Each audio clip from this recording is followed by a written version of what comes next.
तो रोज़ की तरह हम लिखने के अपने सबका स्वागत है। सबके मंगल भोज की कामना के साथ रामचरितमानस के अरण्यकांड में भगवान राम, लक्ष्मण और सीता चित्रकूट से जब पंचवटी में प्रवेश करते हैं, पंचवटी में निवास करते हैं, तो अनेकों ऋषि मुनियों के सानिध्य में और उनके विचारों के अनुसार वहाँ के परिवेश का मंथन करते हैं, चिंतन करते हैं और उनके जीवन में मानव उत्थान के भावों का जो रहस्य था, उसी स्वरूप से देवताओं की यह अपेक्षा थी कि भगवान राम वन में 14 वर्ष का समय पूरा करें, जिससे वन में रहने वाले अनेकों राक्षसों का पूर्ण रूप से अंत हो और यह धरती जो है राक्षसों से विहीन हो। तो भगवान राम जी ने यही संकल्प लेकर के अपने जीवन को चरितार्थ किया। उन्होंने संपूर्ण सृष्टि से राक्षसों के अंत करने के लिए अनेक लीलाओं को रचा। उन्हीं लीलाओं के परिणाम स्वरूप पंचवटी में प्रवास करने के दौरान जब शूर्पणखा यानी जो रावण की बहन थी के नाक कान काटने के पश्चात जब उन्होंने शूर्पणखा ने उन्हें विवश कर दिया, तो विवशता के परिणाम स्वरूप उन्होंने शूर्पणखा का नाक कान काट करके शूर्पणखा के द्वारा खरदूषण के पास जाना और भगवान राम जी के विस्तार से वर्णन कराना और खरदूषण पूरा सेना ला करके भगवान राम से संघर्ष करने के लिए अपनी सेना के साथ विराजमान होते हैं। खरदूषण और तीसरा महान बलशाली बलवान राक्षस थे ये लोग। तो शूर्पणखा का प्रतिशोध लेने के लिए जब उन्होंने संघर्ष किया, तो भगवान राम जी ने लक्ष्मण और सीता जी को एकांत में भेज करके उन्हें सभी राक्षसों को अनेक प्रकार के तरह तरह के रूप रंग गुणशील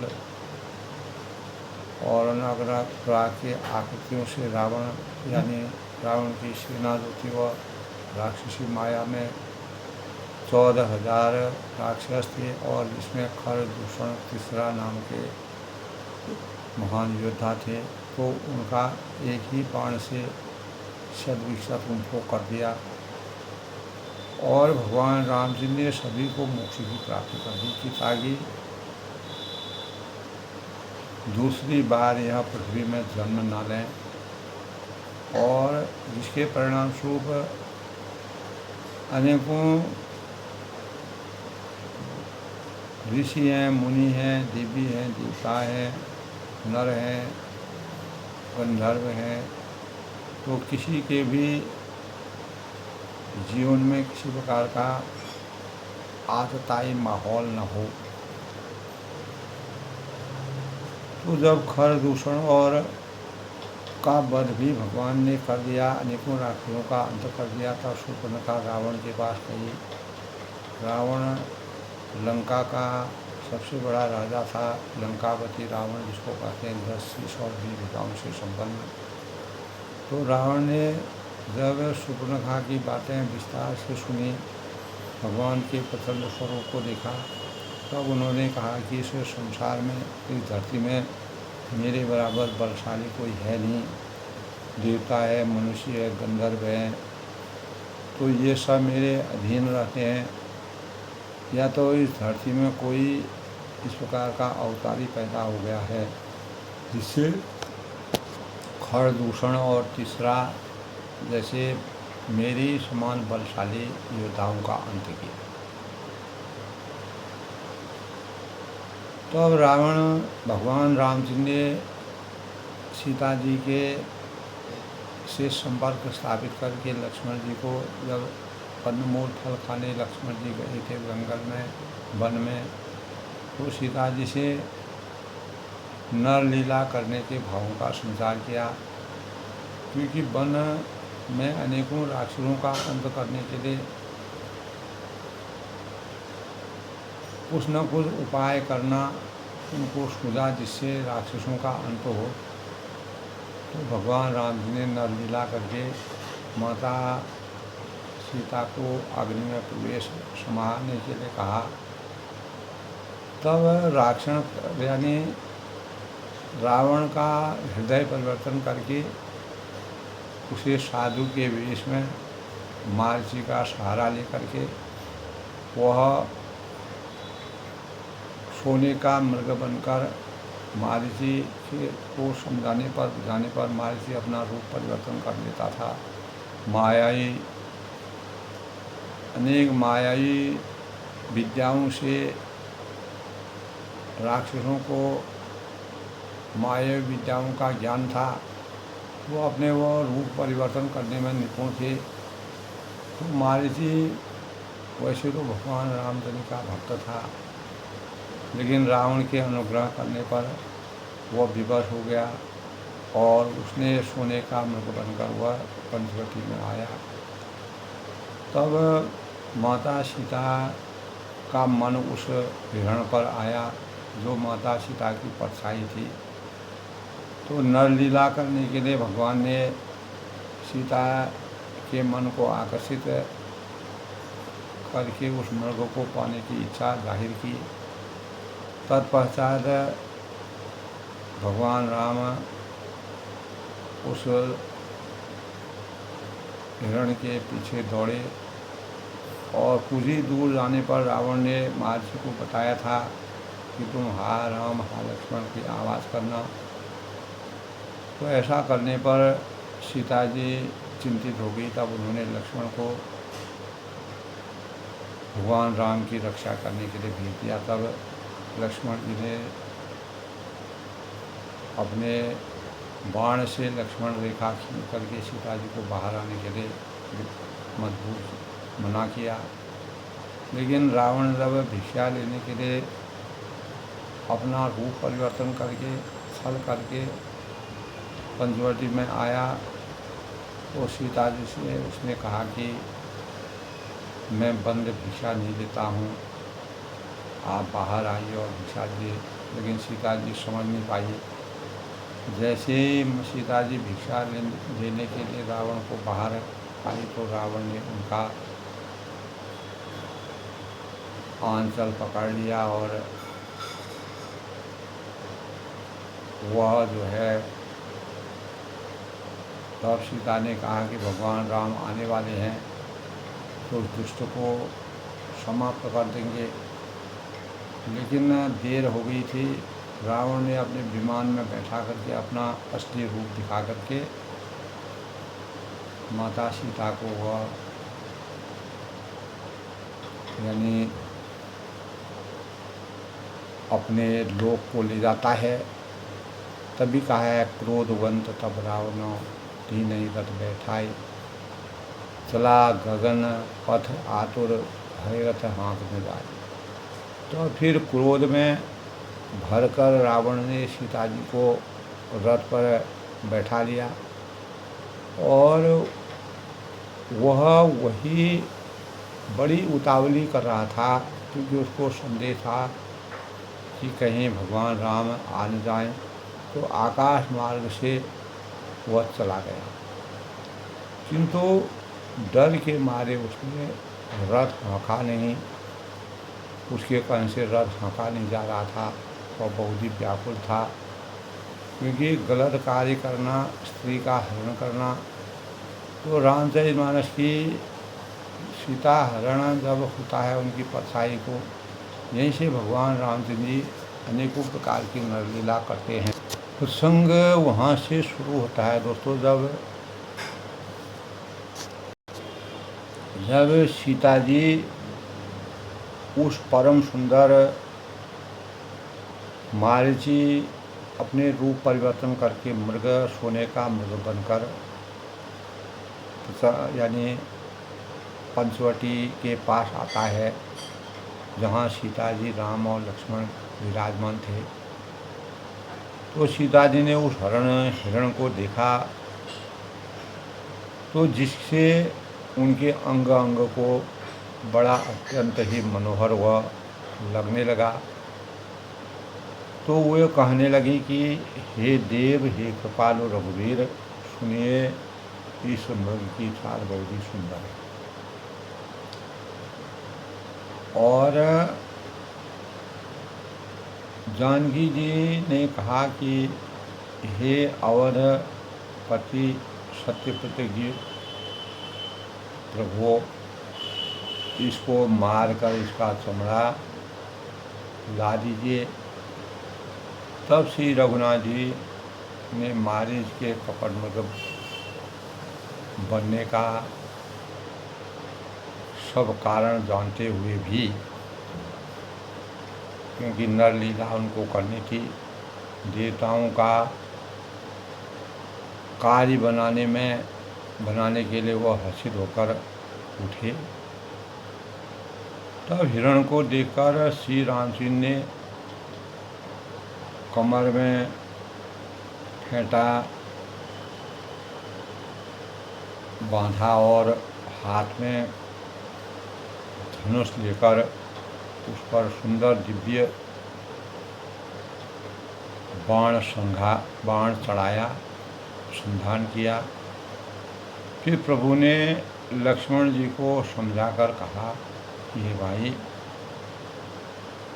यानी वन में बहुत प्रकार के राक्षस इधर उधर विचरण करते हैं, और इस यानी तुम सीता जी को छोड़ करके कहीं भी मत जाना। तब उन्होंने कहा कि तुम बुद्धि और विवेक के द्वारा बल और समय का सही सदुपयोग करके सीता जी को यानी की रखवाली करने में निपुण रहना, सचेत रहना। प्रभु को देखकर मृग जो है भाग चला।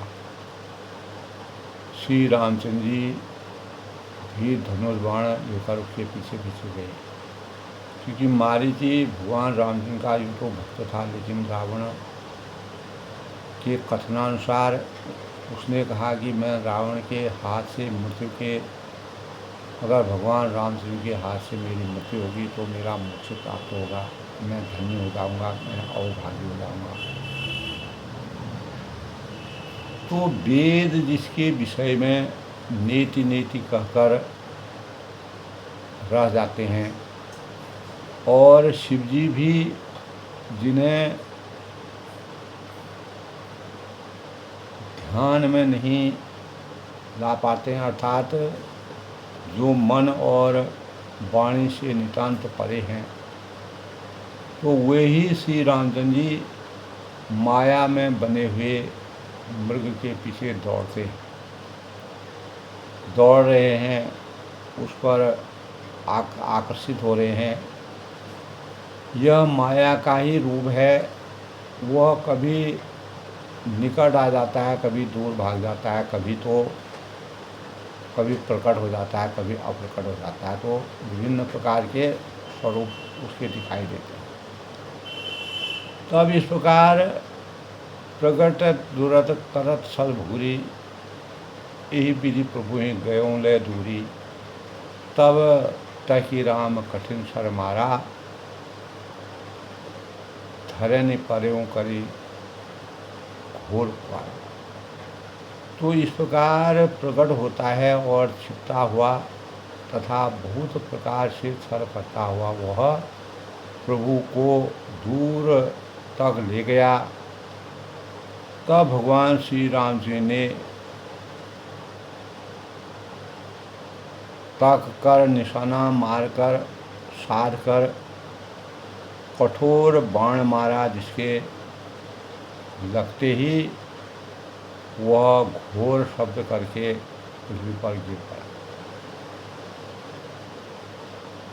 तो पहले लक्ष्मण जी का नाम लेकर उसके पीछे मन में श्री राम जी का स्मरण करता है और प्राण त्याग करते समय उसने अपना राक्षसी शरीर प्रकट किया और प्रेम सही श्री राम जी का स्मरण किया और साक्षात भगवान राम जी के दर्शन हुए। तो सुजान सर्वज्ञ श्री रामचंद्र जी उसके हृदय के प्रेम को पहचान कर उसे वह गति यानी अपना परम पद उन्होंने दे दिया और जो पद जो है मुनि हजारों वर्षों से तपस्या साधना योग साधना में लीन मुनियों को प्राप्त नहीं होता है, वह महर्षि को प्राप्त होता है। तो उसका जीवन जो है धन्य हो गया। तब कहा है विपुल सुमन सुर बरसही गावि प्रभु गुण गाय निज पद दीन असुर कौन दीन बंधु रघुनाथ। अर्थात देवताओं ने जिस प्रकार की नरलीला को देखा तो वह स्वर्ग से फूल बरसाते हैं और प्रभु के गुणों का गान गाते हैं, उनकी गाथाएं गाते हैं, उनकी स्तुति गा रहे हैं कि श्री रघुनाथ जी ऐसे दीन बंधु हैं, उन्होंने असुरों को भी अपना परम पद दिया। इसीलिए देवताओं के मन की इच्छा थी कि भगवान राम जी वन में जितना देर तक रहेंगे उतना हम सुख का जीवन यापन करेंगे।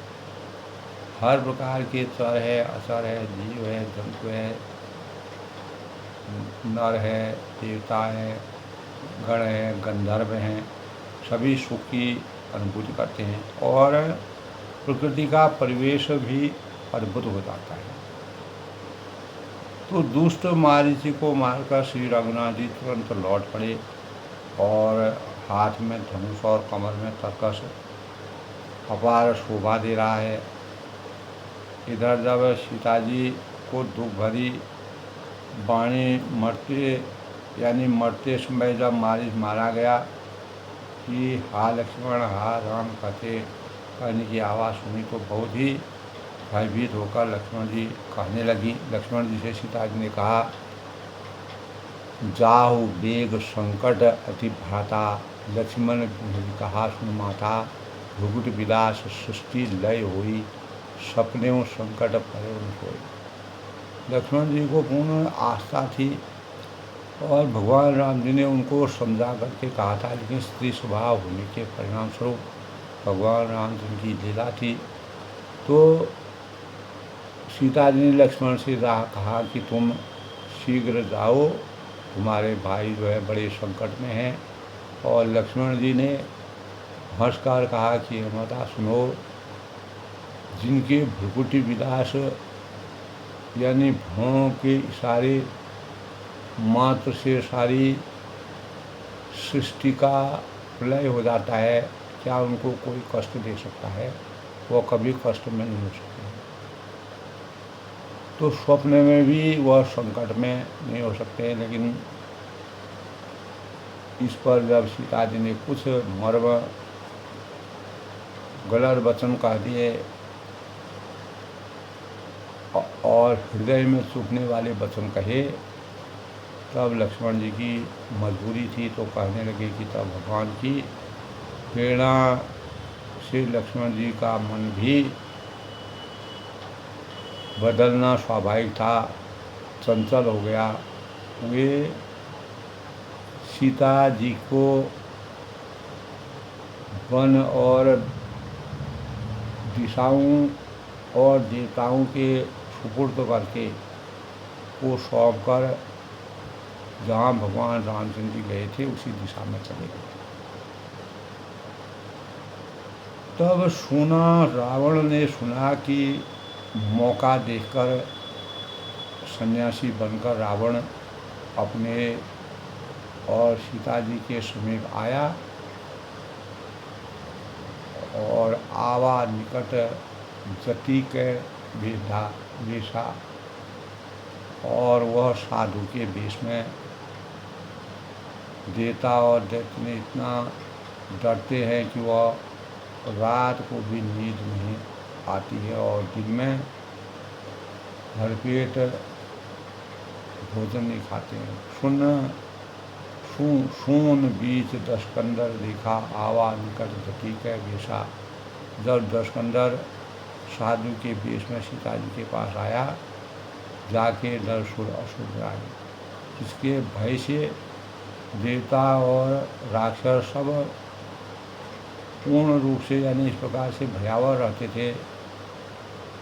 निश्न दिन दिन अन्न खाई न, वह उस दिन रावण को देख करके वह अन्न का भोजन नहीं करते थे और उनको पूर्ण रूप से नींद नहीं आती थी, इतना भयावह था। तब कहा है सो दस शीश स्नान की नाई, इत उत चितवर चला भुजाई। तब इमी कुपंथ पग देत खगेशा, रन तेज तय सुधि बल। तो वहीं 10 सिर वाला रावण कुत्ते की तरह इधर उधर तानता हुआ और भड़ियाई यानी चोरों की जैसी दृष्टि को लेकर के चला। और तब काकभूषण जी गरुड़ से कहते हैं रावण को देख करके कि हे गरुड़ जी, इस प्रकार कुमार्ग पर पैर रखते ही शरीर में तेज तथा बुद्धि का बल भी लेश यानी बुद्धि एवं बल का लेश भी नहीं रह जाता है। अर्थात सूना पाकर कुत्ता चुपके से बर्तन भाणों में मुंह डालकर कुछ न कुछ चुरा ही लेता है। इस प्रकार रावण की तुलना उसने कुत्ते से की। और उस भड़ियाई ऐसी उसी को भड़ियाई कहते हैं। तुलसीदास जी ने बड़ा ही अद्भुत वर्णन किया है। तो रावण ने जो है नाना विधि करी कथा सुहाई, राजनीति भय पीठ दिखाई, का सीता सुंदती गुसाई, बोले ओम वचन दुष्ट की नाई।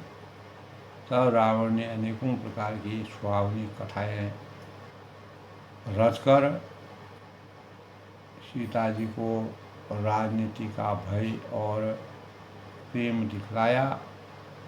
सीता जी ने कहा कि हे दुष्ट, सुनो, तुमने तो दुष्ट की तरह वचन कहे हैं। तब रावण ने जो रूप दिखावा, भई सुबह जब नाम सुनावा। तो पहले तो वह साधु के वेश में था। सीता जी को जब लक्ष्मण रेखा से बाहर आते हुए देखा, तब रावण ने अपना असली रूप दिखाया, भई सुबह जब नाम सुनावा।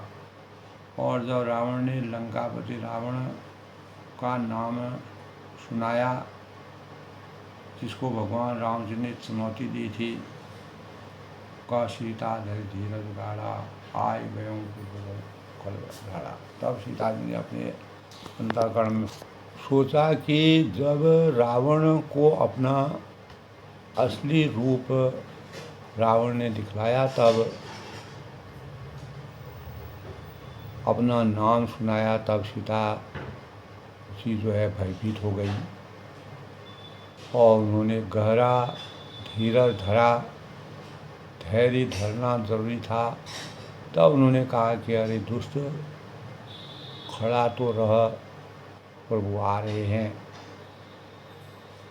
ऐसा कहने पर जैसे सिंह की स्त्री को कुछ खरगोश चाहे, वैसे ही मतलब जिस प्रकार सिंह की स्त्री को तुच्छ खरगोश चाहने की कामना करते हैं, वैसे ही राक्षस राज रावण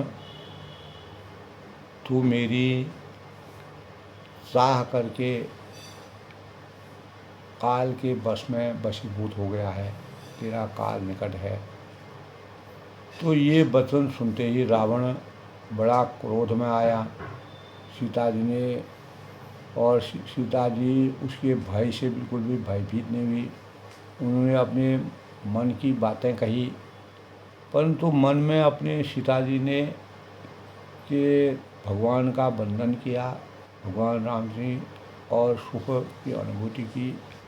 यद्यपि उनको रावण से भय तो था ही, तब क्रोधवंत तब रावण लीन ही रथ बैठाई, चला गगन पथ आतुर भय रथ आगे बढ़ा। तब क्रोध में अभिभूत रावण जो है सीता जी को रथ पर बैठा लिया और वह वहीं इतना उतावला था, इतना व्यग्र था, इतना चंचल था, आकाश मार्ग से भागना चाह रहा था और वह विमान में बैठा कर के सीता जी को रामचंद्र की दर से भागा चला जाता है। हा जग एक वीर बुलाया, के अपराध विशाल मुदाया, आरती हरण शरण सुखदायक, हार कुल सरोज चिंदायक। तब सीता जी मन ही मन कहती हैं कि सीता जी विलाप कर रही हैं कि हा जगत के अद्वितीय वीर श्री रघुनाथ जी, आपकी लीला कैसी है, आपने किस अपराध से मुझ पर दया भुला दी। हे दुखों को हरने वाले, हे शरणागत को सुख देने वाले, जो आपकी शरण में आता है उसको वांछित सुख देने वाले श्री रघुकुल रूपी कमल के सूर्य को अपने अंतर मन में ध्यान करती हैं। तब कहते हैं, हा लक्ष्मण तुम्हार नहीं दोषा, सो फल गायों कीन्हो दोषा, विविध विलाप करत वैदे ही भूरी कृपा बोली। तब लक्ष्मण जी को अफसोस होता है। तब वह लक्ष्मण जी कहते हैं, हाँ लक्ष्मण तुम्हारा कोई दोष नहीं है, मैंने क्रोध किया उसका फल पाया, और श्री जानकी जी ने बहुत प्रकार से विलाप कर रही है। तो प्रभु की कृपा तो बहुत है, परंतु वे स्नेही प्रभु बहुत दूर रह गए। विपत्ति मोर को प्रभु ने सुनावा, पुरोदास व राक्षस राजा। तब सीता जी अपने मन ही मन कहते हैं कि लक्ष्मण से कि तुम्हारा कोई दोष नहीं है, तुम्हारा दोष नहीं है, मैंने क्रोध किया उसका फल मुझे भोगना पड़ेगा। और श्री जानकी जी बहुत ही प्रकार से विलाप कर रही हैं, और प्रभु की कृपा तो बहुत है, परंतु वे स्नेही प्रभु बहुत दूर रह गए हैं। विपत्ति मोर को प्रभु सुनावा, पुरोदास व रासव खा, सीता के विलाप सुने भारी भई चराचर में। तो प्रभु को मेरी यह विपत्ति कौन सुनाए। सीता जी कहते हैं कि मैं किस परिस्थिति में हूँ, किस विषम परिस्थिति में रावण के उसमें आई आघोष में आ गई, और यज्ञ के अन्न को गधा खाना चाहता है। सीता जी का भारी विलाप सुनकर जड़ चेतन सभी जीव दुख की अनुभूति कर रहे हैं। गीधराज सुनी आदत बानी, रघुकुल तिलक नार पहचान। तब गीधराज जटायु, जो पंचवटी में जटायु से ही भगवान राम जी का सबसे पहले सानिध्य हुआ था, जटायु से मिले थे गीधराज। तब जटायु ने सीता जी के दुख भरी वाणी को सुना, और उन्होंने पहचान लिया कि ये रघुकुल की भगनी है, और ये रघुकुल तिलक श्री रामचंद्र की पत्नी है। और उसने देखा कि नीच राक्षस इनको बुरी तरह लिए जा रहा है। तो जैसे कपिला गाय मरीच के पाले पड़ जाती है, अर्थात कसाई के हाथ पड़ जाती है, तो उसकी किस प्रकार की दुर्दशा हो जाती है। ऐसे ही वर्णन जो है जटायु अपने मन में सोचते हैं, विचारते हैं। सीते पुत्र करश जनित आशा, वह बोला कि हे सीता, सीते पुत्री, भय मत करना, करें जात दान करना सा, मैं इस राक्षस का नाश करूँगा। यानी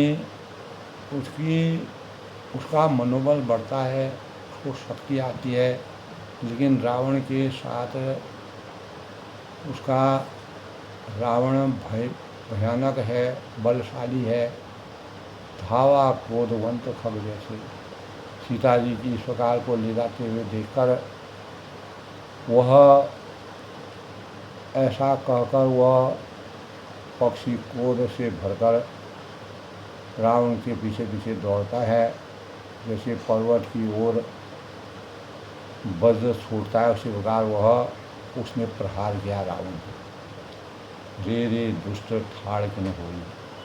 तब उसने कहा कि ललकार कर कहा कि अरे दुष्ट, खड़ा क्यों नहीं होता है, निर्भय चले न जाने हम मोही, निडर होकर चल दिया और मुझे तूने नहीं जाना मैं कौन हूँ। तो जटायु आवत देख कृतांत समाना, उसको यमराज के समान आता हुआ देखकर रावण घूम कर मन में अनुमान करने लगा, मन में विचार करता है, मंथन करता है कि मैना कि कह खगवती होई, यह या तो मैनाक पर्वत है या पक्षियों का स्वामी गरुड़ हो सकता है। मम बलदान सहित प्रतिशाय, पर यह गरुड़ तो अपने स्वामी विष्णु सहित मेरे बल को जानता है, इसको पूरा ज्ञान है। जाना जरठ जटायु है।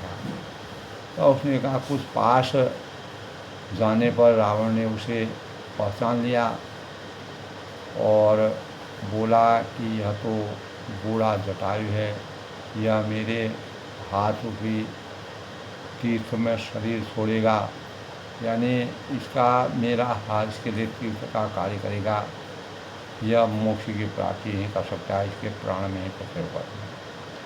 सुनत गीत क्रोधातुर पावा। तब यह सुनते ही जटायु जो है क्रोध में भरकर अपने मनोबल को ऊंचा करते हुए बड़े वेग से दौड़ा और बोला, कौ सुन रावण मोर दिखावा, रावण मेरी यानी सिखावन सुन, मेरी बात सुन, मेरी शिक्षा सुन। तजी जानकी कुशल जानकी जी को छोड़कर कुशल पूर्वक अपने घर को चले जाओ, नहीं तो ना ही तो वो यही बहु भाव, नहीं तो वे बहुत भुजाओं वाले ऐसा जो तुम्हारी भुजाएं हैं उनका किस प्रकार उन भुजाओं का परिहास होगा। राम रोष पावक अति घोरा, श्री राम जी के क्रोध रूपी अत्यंत भयानक अग्नि में तेरा सारा यश जो है पतिंगा होकर परम गति को तुम प्राप्त करोगे। हो यही सकल सुलभ कुल थोड़ा उतर न देत दशानन योद्धा।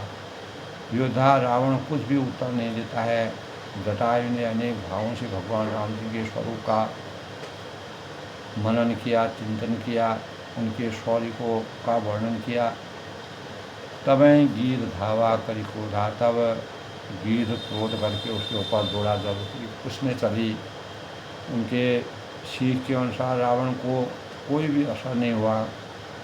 धरी कच विरत कीन में गिरा, उसने रावण के बाल पकड़कर उसे रथ के नीचे उतारे। विवश होकर के रावण जो है रथ से नीचे निकला। सीधे ही राह की गीत पुन फिरा, चौचन मारे बिदारे मुझे ही दंड एक भरी मूर्छा दे। और यद्यपि वह पक्षी के रूप में भगवान के स्वरूप में लीन था और गीध ने सीता जी को एक ओर बैठाकर फिर लौटा और चोंचों से मार मार कर रावण के शरीर को विदीर्ण कर दिया। तो इससे उसे एक घड़ी के लिए मूर्छा तक आ गई। गीत ने अपनी शक्ति का पूरा प्रयोग किया।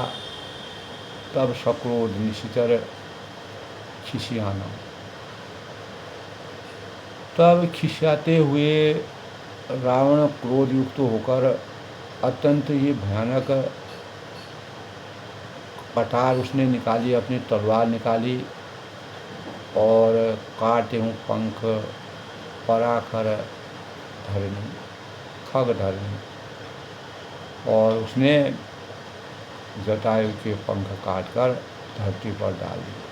पक्षी जटायु जो है श्री रामचंद्र की अद्भुत लीला का स्मरण करते हैं, मनन करते हैं। उसी पर सिर पड़ा हुआ है।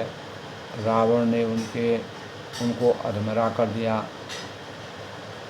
तब सीतई जान चढ़ाए बहुई, बहुत प्रकार से जटायु ने अपना बल दिखाया, रावण को भयभीत किया और रावण को चंद सेकंड के लिए, कुछ समय के लिए उसको बेहोश भी कर दिया। तो रावण को क्रोध आया।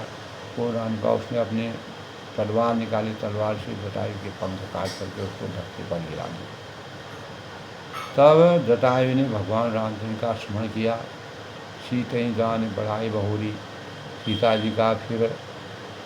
जी को फिर उसने रथ पर चढ़ाकर रावण बड़ी उतावली के साथ साथ चला गया। उसने सोचा कि जिस एक छोटा सा जटायु इसका इस पर इतनी शक्ति है, तो भगवान रामचंद्र जी अगर कहीं मुझे मिलेंगे तो मेरा क्या हाल होगा। तो सीतई जान चढ़ाए बहुरी, चला उतावल त्रास न धोई। उतावला होते हुए वो आगे चलता है। करत बिलाप जात न सीता।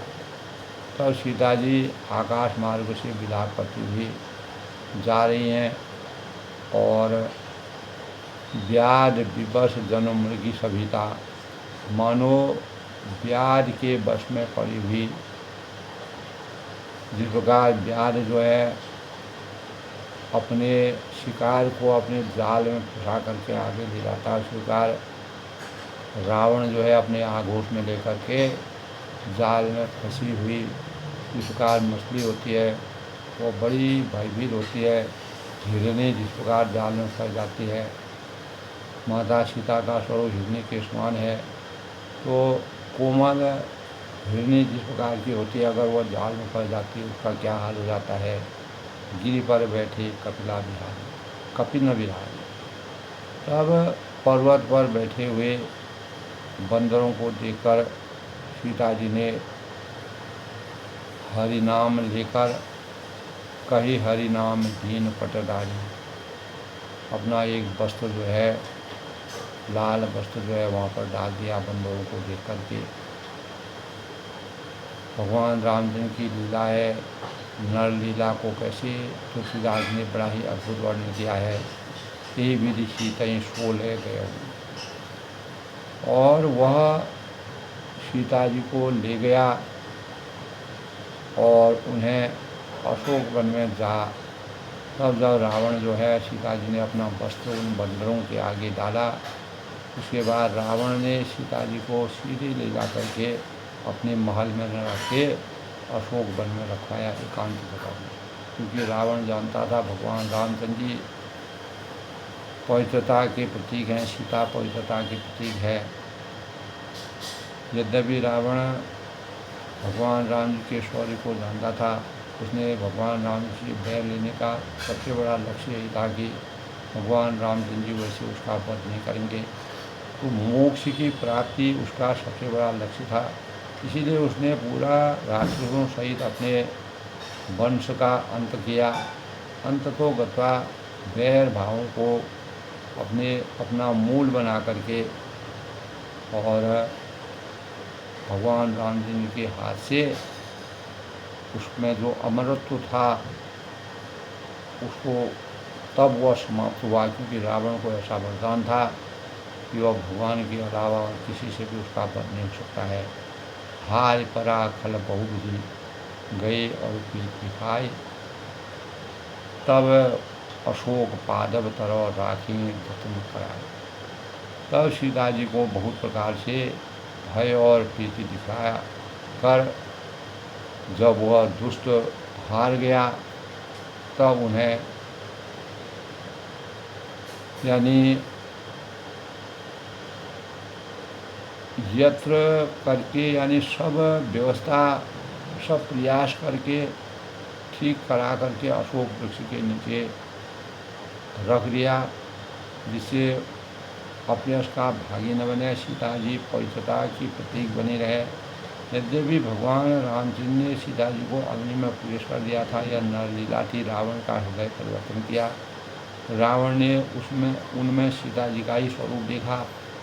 और तुलसीदास जी ने बड़ा ही अद्भुत वर्णन किया है। पशु हैं, पक्षी हैं, भगवान का चर अचर जीव जंतु पशु पक्षियों में कितना स्नेह था। उसी स्नेह के परिणाम स्वरूप जटायु जैसे धीधराज जटायु जो कि उम्र में बहुत बड़े थे, और ऐसी अवस्था में भी भगवान राम जी के स्वरूप में विराजमान होकर के रावण से बैर लेकर के उन्होंने अपना रावण ने उनके पंख काट के धरती पर गिरा दिया। तब जटायु ने भगवान राम जी का स्मरण किया और पूर्ण रूप से तब सीता जी को बहुत प्रकार से भय और प्रीति दिखलाकर जब वह दुष्ट हार गया, तब उससे अनेक प्रकार के प्रयत्न किए और सीता जी के स्वभाव को समझ गया। अनेक प्रकार की व्यवस्था करके अशोक वृक्ष के नीचे पवित्रता की मानक सीता जी को उन्होंने रखा। तो प्रभु की कृपा भयों सब आजो, जन्म हमार सफल बाजू। प्रभु की कृपा भयों सब काजू, जन्म हमार सफल बाजू। तो जटायु का जीवन भी भगवान राम जी की के स्वरूप से धन्य हो, और मनसा वाचा कर्मणा के भावों का संसार। इस प्रकार आज के प्रेरणादायक रामचरितमानस के अरण्य कांड का प्रसंग बड़ा ही अद्भुत और रहस्यमय है।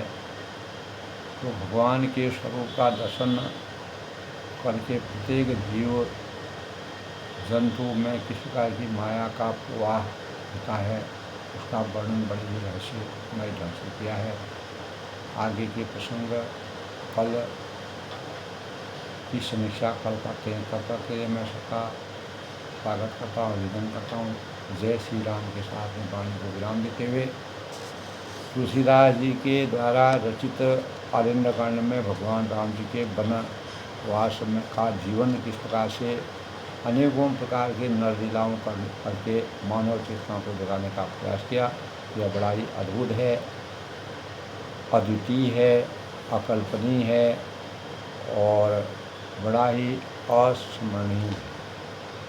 तो सब लोग सुखी रहें, खुश रहें।